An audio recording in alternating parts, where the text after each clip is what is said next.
There are moments in life, rare yet radiant, where transformation strikes not over decades or years, but within the quiet thunder of a single day. And for me, that moment arrived draped in the silent wisdom of Stoicism. 7 principles that descended like divine whispers through the noise of my thoughts and changed everything in the span of a sunrise to sunset. A day not marked on any calendar, but etched eternally in the timeline of my soul. For as I opened my eyes that morning, there was nothing extraordinary, no celestial sign, no thundering epiphany, only the aching pull of the familiar weight of modern life. Expectations, regrets, ambitions, fears. But as the hours unfolded, as the breath of existence danced gently across the face of time, these 7 Stoic truths appeared like ancient ruins rising from a forgotten fog. Reminders that we are not helpless leaves in the storm of life, but mighty vessels with sails forged in fire, waiting for the right wind of wisdom to carry us into the heart of meaning. And the first of these principles whispered, "Control what you can, surrender what you cannot." And in that moment I realized how many years I had shackled myself to outcomes I could never own, had begged the world to behave a certain way while my inner kingdom remained untended. And so I let go, not with despair but with discipline, of the need to sculpt the winds and instead learn to sail them. For life is not a war to be won, but a wave to be understood. And the second principle, shimmering like a blade in the hands of a master, declared, "You are not your thoughts." And what a liberation it was to know that the chaos within my mind did not define me, that I could watch my worries rise and fall like smoke from incense without chasing them, without becoming them, like a monk on a mountain watching clouds pass without calling them his own. And with that clarity, I walked into the third principle. Death is near, so live fully. And suddenly, every second glowed with sacred urgency. Every conversation mattered. Every silence became rich, for when you hold the flame of mortality in your palm, you do not waste time on pettiness or pretend. You love fiercely, speak honestly, and dream unapologetically. And the fourth principle struck with the force of 1,000 suns. Virtue is the only good. And in that moment, money, fame, and approval dissolved like mist beneath the weight of real integrity. And I asked myself, who am I when no one is watching? And what do I stand for when the applause fades? And there I found my compass, not in the chaos of public noise, but in the silent echo of private choices. And the fifth principle rose from within like a phoenix. The obstacle is the way.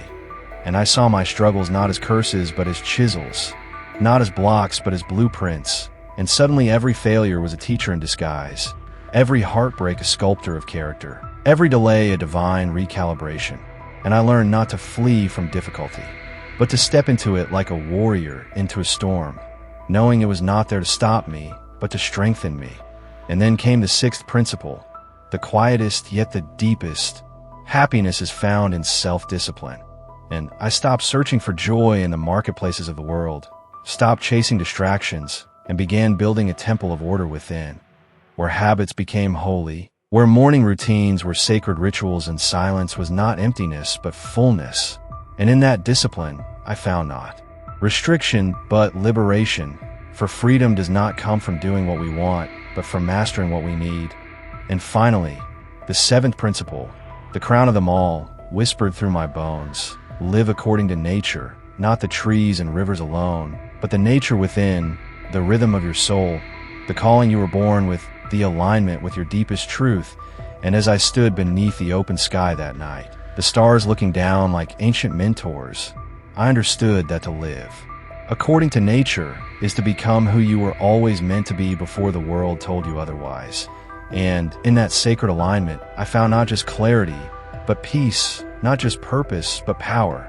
And though the world outside remained unchanged, the world within me had shifted forever, and all of it, every transformation, every awakening, every rebirth, had happened in one single day. Because when the right wisdom meets the right soul at the right time, time itself bends, and change does not crawl, it soars. And that is what Stoicism gave me.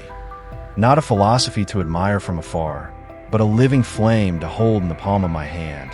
And as the shadows grew long and the stars danced overhead, I knew I had not simply learned 7 principles. I had remembered them, as if they had been waiting within me all along, buried beneath the noise, and now, awakened, they would never sleep again.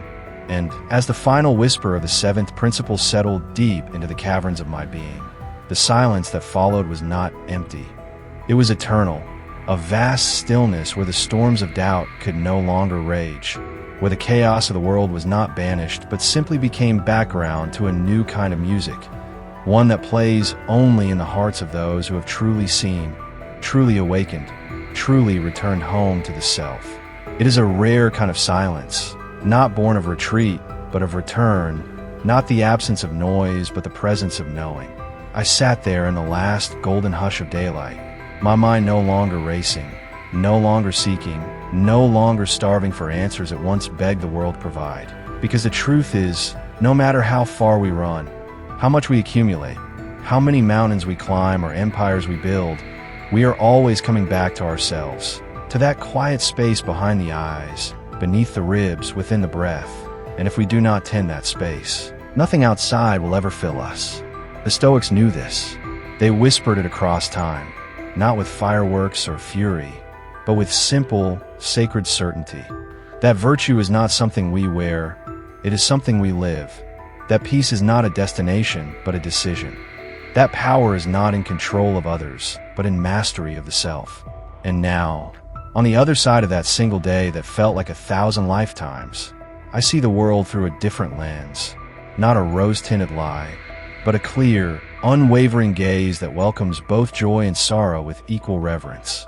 I see people differently, not as threats or saviors or stepping stones, but as fellow travelers, each carrying burdens I cannot see, each worthy of compassion, each deserving of grace.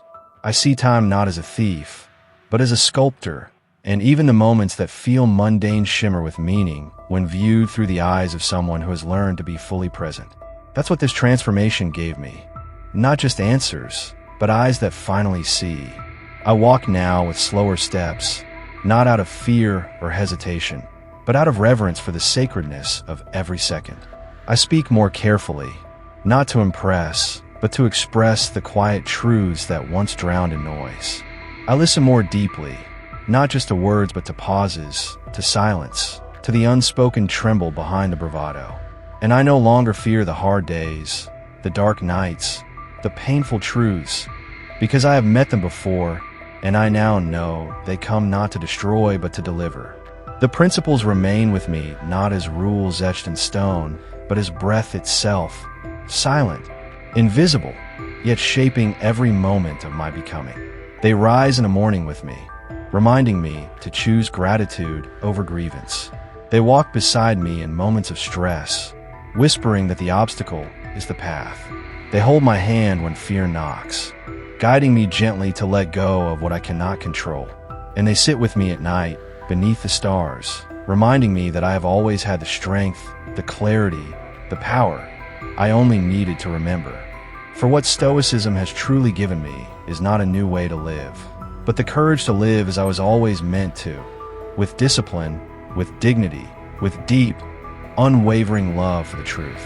And so, if you're still watching, still listening, still breathing with me at this hour, know this: transformation does not demand a lifetime. It asks only for a moment of true seeing. One moment where the mask falls, the noise fades, and your soul says, now I rise. That moment is here. That moment is yours. Take it, live it, and let the 7 principles that changed my life in one day become the spark that changes yours forever.